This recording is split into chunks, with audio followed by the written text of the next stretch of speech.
बहुजन के विधाता, हम सबके मुक्तिदाता, वंचितों के ढाल, ज्ञान का मिसाल, नारी उद्धारक, समाज सुधारक, इतिहास की पाती किताबों के साथ ही निडर निर्भीक धैर्यवान, उच्च कोटि के विद्वान, symbol of knowledge, leader of गोलमेज, अर्थशास्त्र के जानकार, महान शिल्पकार, मनुस्मृति के नाशक, बुद्ध के उपासक, जातीयता के बैरी, इंसानियत के प्रहरी, वर्तमान और भविष्य की आवाज़, विश्व के सरताज, कानून के ज्ञाता, संविधान निर्माता बाबा साहब डॉक्टर अम्बेडकर को मैं वंदना सिद्धार्थ नमन और वंदन करती हूँ। नमस्कार, मैं राहुल कुमार। मेरी मौजूदगी इतने समय उत्तर प्रदेश के ज़िला कुशीनगर में है और हमारे साथ बात करने के लिए वंदना सिद्धार्थ जी हैं। वो वंदना सिद्धार्थ जी जो अपनी पढ़ाई लिखाई पूरी करने के बाद अलग क्षेत्र में ना जाके समाज हित में अपने कविताओं के माध्यम से वायरल रही हैं और इनका नाम जो इन्होंने दिया है वो राष्ट्रीय कवित्री दिया है, जो वायरल है कहीं ना कहीं सोशल मीडिया पे। और आज हम, जैसा कि आप सबको पहले भी पता है कि बहुजन समाज से संबंधित जो भी लोग हैं, हम उनकी आवाज़ को उठाने के लिए और उनके पास जाकर उनका बात प्लेटफॉर्म पे रखने के लिए हमेशा तत्पर रहते हैं। उसी क्रम में आज हम कुशीनगर में आए हैं और हमारे साथ वंदना सिद्धार्थ जी हैं। वंदना सिद्धार्थ जी, सबसे पहले तो आपका बहुत बहुत स्वागत है रहस्य न्यूज़ में। बहुत शुक्रिया और आपका भी बहुत स्वागत कि आप टाइम निकालें और मेरे लिए यहाँ तक आए मुझसे बातचीत करने के लिए, तो आपका भी बहुत स्वागत है। और सबसे पहले तो आपके पढ़ाई लिखाई के बारे में जानेंगे हम लोग कि आपने पढ़ाई लिखाई अपना शुरुआती कहाँ से किया और कितने तक ने आपने पढ़ाई लिखाई किया है? देखिए, शुरुआत तो जहाँ हम आज बैठे हैं, शुरुआत तो मेरी यहीं से हुई है। ये मेरा पहला विद्यालय रहा है और ये मेरा अपना विद्यालय है मेरे पिताजी का। उन्होंने तब खोला था जब यहाँ के मतलब 10-12 गाँव में कहीं कोई विद्यालय नहीं था। तो पापा ने मेरे एक शुरुआत की पहल, ये हमारा ज़मीन था तो इसमें पापा ने ये बाबा साहब डॉक्टर अम्बेडकर के नाम से विद्यालय खोल दिया। इसमें वो उन लोगों को शिक्षा देते थे जो एबल नहीं थे पढ़ने में, जिनके पास फीस नहीं होती थी, जो इतने सक्षम नहीं थे और कहीं ना कहीं गांव के पुरुष जो उनके एज के भी लोग थे, क्योंकि मेरे पापा पढ़े लिखे थे तो अपने एज के लोगों को भी पढ़ाते थे, महिलाओं को भी पढ़ाते थे। मेरी मम्मी से शुरुआत किया उन्होंने और यहाँ पे ऐसी ही चीज़ें चलती थी। कैडर चलता था, पूरा समाज का प्रोग्राम चलता था, कांचीराम साहब का दौर था। तो उस तरीके से चलते चलते फिर यहाँ पे कई सारे लोगों ने मिलके यहाँ पे एक विद्यालय बनाया जिसमें गरीब बच्चे पढ़ते थे बहुत ही कम फीस पे और बहुत सारे लोगों की फ़ीस भी नहीं होती थी। और इसी विद्यालय में हम भी पढ़े हैं, ये 8वीं तक का है। यहाँ के बाद मैंने इंजीनियरिंग किया है इलेक्ट्रिकल से, लखनऊ से। और उसके बाद मैंने इंटर्नशिप और मैंने जॉब भी करी, लेकिन एक होता है ना सेटिस्फैक्शन नहीं, मेरा जो एक इंटेंशन है, जो मेरी एक नीयत है, मेरी एक जो विचारधारा है वो कहीं ना कहीं सामाजिक हमेशा से ही रही है। तो वो उसी को लेके मैं आगे बढ़ी और ये जो शुरुआत है ये बहुत पहले से इसी ज़मीन से हुई है। यहाँ से बहुत पहले हम जागरूकता वाले प्रोग्राम करते थे, जो गांव में एक आडंबर और पाखंड होता था उसके खिलाफ शुरुआत हुई थी और उसके बाद से अब यहाँ तक है। और आज हर जगह ये नाम मैंने नहीं दिया राष्ट्रीय कवित्री का, संकल्प भूमि पे वहाँ का जो संकल्प भूमि का ट्रस्ट है और लोग हैं, उन्होंने मुझे राष्ट्रीय कवित्री घोषित की। तो ये उपलब्धि है और मुझे बहुत अच्छा लगता है कि मैं लोगों के बीच जाती हूँ और महापुरुषों के विचारधारा को फैलाती हूँ। एक गाँव से निकल के, एक गाँव की रहने वाली लड़की जिनको लोग कहते हैं जी, आप चूल्हा चौकी करिए, खाना बनाइए, शादी हो जाएगा, अपने घर पे चले जाइए। एक गांव की लड़की निकल कर बाहर जाके समाज के लिए प्रोग्राम दे रही है और समाज के लिए एक आइकॉन सा दिख रही है। कैसा महसूस करती हैं आप? बहुत अच्छा लगता है। कभी सोचा नहीं था कि ये सब होगा, क्योंकि जहाँ से मैं आती हूँ ना, यहाँ पे बहुत ही छोटी सोच, बहुत ही जो चलती आ रही है वही वाली सोच, और इन सारे सोच और इन सारे इन्वायरमेंट के बीच मेरे पापा ने एक अलग सी चीज़ें रखी। हम 4 बहनें हैं, 1 भाई, और पापा ने सबको शिक्षा पे ज़्यादा वो फोकस किया, सबको पढ़ाया और इस पे उनका हमेशा से ही रहा। और गांव में ये जो आपने बोला अभी, बिल्कुल सही बात है। ये मुझे बहुत ज़्यादा सुनने को मिला है कि इतना पढ़ के क्या करना है, जाके कहीं किसी के घर खाना ही बनाना है, अच्छा खाना बनाने आता है कि नहीं, पहले ये देखो। तो ये मुझसे, हालांकि मुझे अभी भी नहीं बनाने आता है खाना लेकिन ये चीज़ होती थी, मेरे ऊपर बहुत सारे सवाल उठते थे। एक बार मुझे याद आता है कि मेरी मम्मी से मेरे गांव के ही एक औरत ने बोला था कि मतलब क्या है, इसको इसको तो सुई भी पकड़ने नहीं आती है, और ये क्या करेगी अगर कहीं जाएगी, मतलब शादी अगर होगा तो मेरी मम्मी ने एक बात कही थी, मेरे जहन में हमेशा वो रहती है कि हर लड़की ज़रूरी थोड़ी है कि सुई पकड़े, एक आध लोग कलम भी पकड़ने वाली होनी चाहिए। तो मेरी बेटी कलम पकड़ने वाली बनेगी, और हो ना हो आज मैं वही हूँ। अपनी कलम की ताकत से, अपनी आवाज़ से देश भर में मुझे जाना जाता है, और मुझे तब अच्छा लगता है कि मुझे हर वर्ग के लोग सुनते हैं, छोटे बच्चे से लेके बुज़ुर्गों तक मेरी वो रहती है, और सुनते हैं लोग, आके मुझसे कहते हैं, लोगों में क्रेज़ होता है, तो मुझे अच्छा लगता है। और मेरा ये मानना है कि अगर हम स्पीच देते हैं 1.5 घंटे 2 घंटे, क्योंकि मैं शुरू से मैं कैडर में जाती रही हूँ पापा के साथ, तो मैंने देखा है कि जब कोई स्पीच देता है तो लोगों की संख्या आधी हो जाती है, और अगर वही बात अगर कोई गीतों से बताता है तो लोग भरे रहते हैं, पूरा एंजॉय करके सुनते हैं। तो इसलिए मुझे ये रास्ता अच्छा लगा कि मैं गीतों से, कविताओं से, और मेरी थोड़ी सी आवाज़ ठीक थी तो लोगों ने और ज़्यादा पसंद किया। और होता है, इसका असर भी काफ़ी होता है। छोटे छोटे बच्चे जब कहीं किसी मंच पे गाते हैं, हम भीम की औलाद हैं सम्मान के लिए, तो अच्छा लगता है मुझे। ये होता है कि चलो उनके अंदर भीम की बात तो आई, संविधान की बात तो आई, उन्हें पता तो चला कोरेगांव क्या है, तो इसलिए मुझे बहुत ही अच्छा लगता है। ग्रामीण क्षेत्र में आप रह रही हैं, यहाँ पर कैसा माहौल यहाँ है, और कैसा माहौल एक अनुभव किया जाए, वो माहौल कैसा होना चाहिए? हालांकि वो माहौल अभी है नहीं, वो माहौल कैसा होना चाहिए? माहौल तो ये होना चाहिए ज़्यादातर, देखिए ग्रामीण क्षेत्रों में पता है क्या होता है, शिक्षा की कमी बहुत ज़्यादा होती है। अगर यहाँ पे मैंने देखा है ऐसी ऐसी चीज़ें कि औरतों को कुछ नहीं पता है, लेकिन अगर उनसे किसी तीसरी औरत ने आकर कह दिया कि अगर तुम ये नहीं करोगी ना तो तुम्हारे बेटे के साथ ये हो जाएगा, ग्रहण लग जाएगा, तुम्हारे पति की उम्र कम हो जाएगी, वगैरह वगैरह, तो ये एक डर है, उनको डर की वजह से भी मानना पड़ता है कि नहीं नहीं मुझे करना ही है, नहीं तो क्या पता मेरे पति के साथ को रिस्क नहीं लेती हैं, है ना। तो ये सब इस वजह से है कि शिक्षा नहीं है। तो शिक्षा बहुत ज़्यादा ज़रूरी है गांव में भी।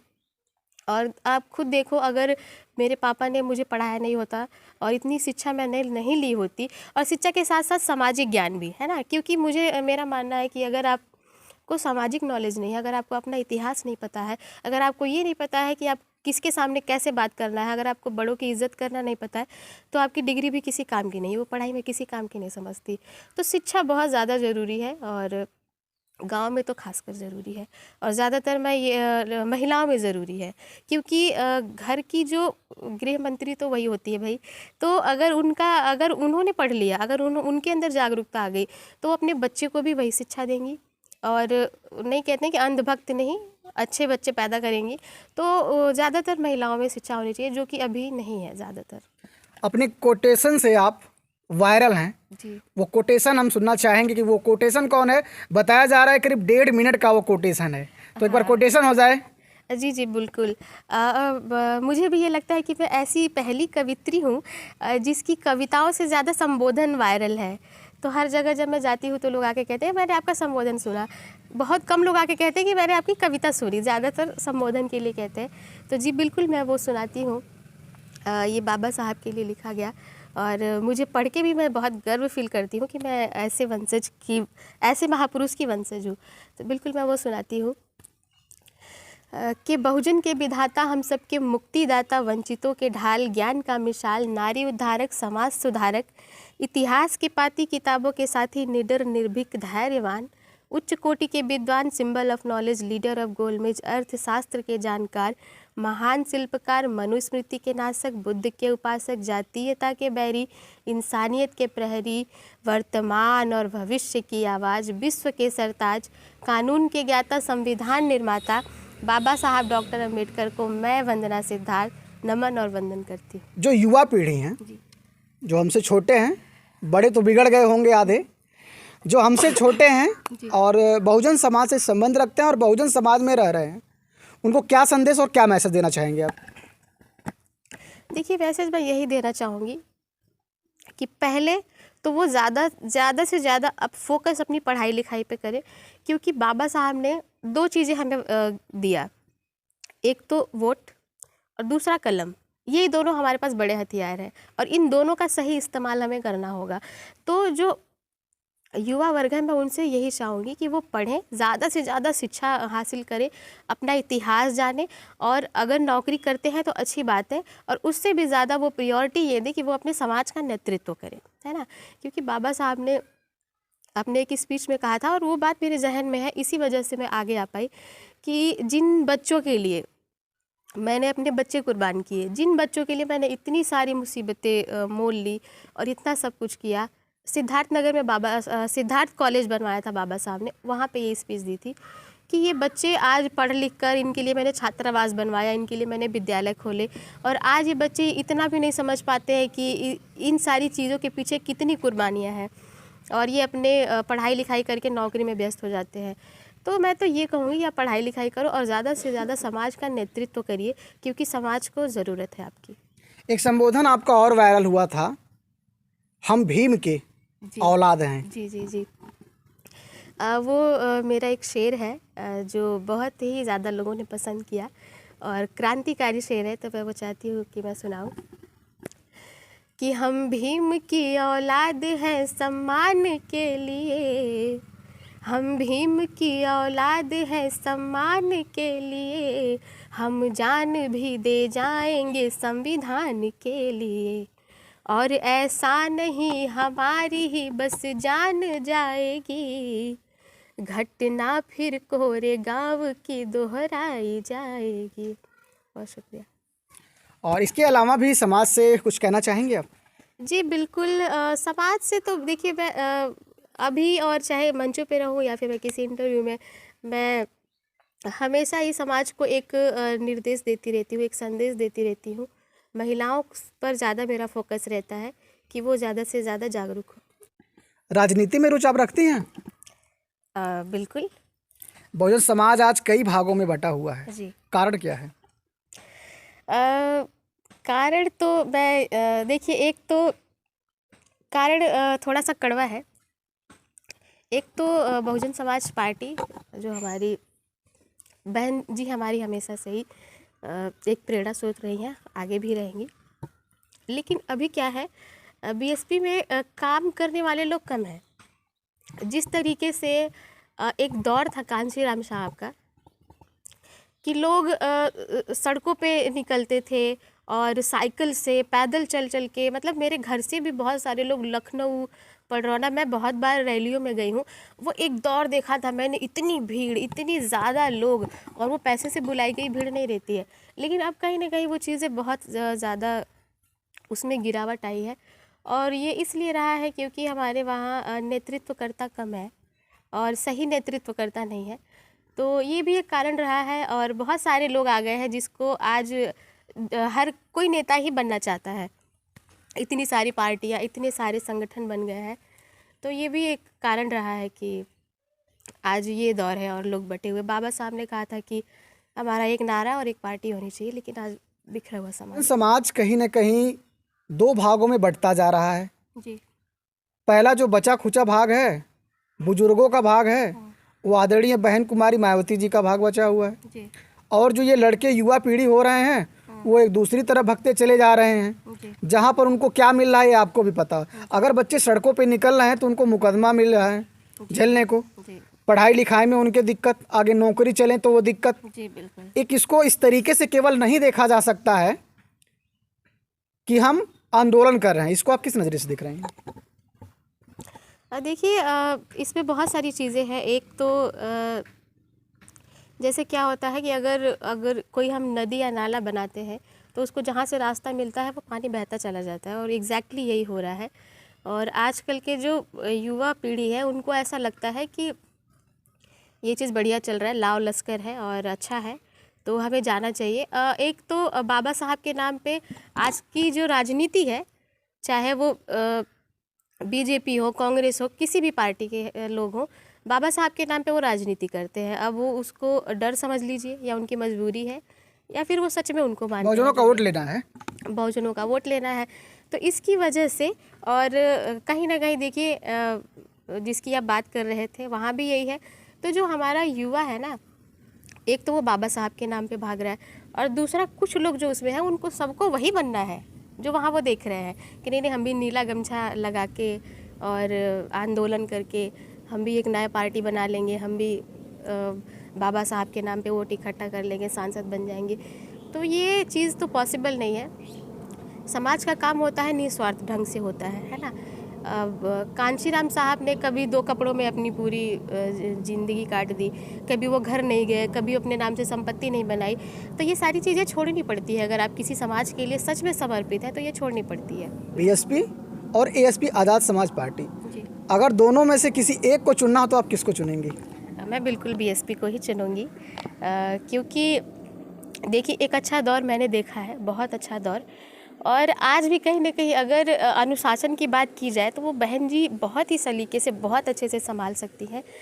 तो हमेशा से ही मैंने कहा ना कि मेरी प्रायोरिटी तो बीएसपी हमेशा से ही है, वो हमारी प्रेरणा स्रोत है। और मैंने बहुत सारा ऐसा दौर देखा है, पढ़ा है, सुना भी है कि बहन जी ने इतना काम किया है। अगर आज लड़कियां निकल रही हैं, अगर आज ऐसे ऐसे लोग भी निकल रहे हैं, तो कहीं ना कहीं बीएसपी का एक जो बोया हुआ खेत है ना, जिसकी फसल उग रही है, ये सारी वही है, बीएसपी से ही निकले हुए हैं लोग।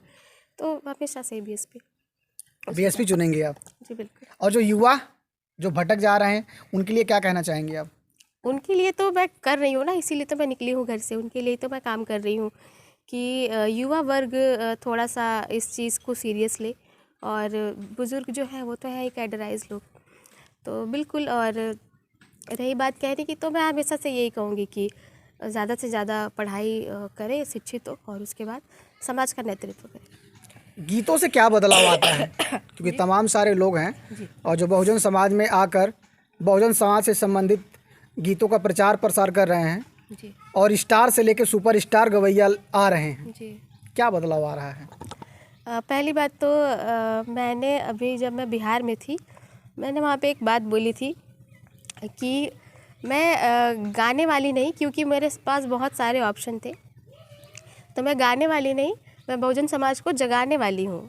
तो मैं जगाने वाली हूँ, मैं गाने वाली नहीं हूँ। और रही बात, आजकल इतने सारे लोग सिंगर्स आ रहे हैं, कुछ लोग तो इतना उटपटांग गाते हैं, मतलब जिस चीज़ के हम खिलाफ़ रहते हैं।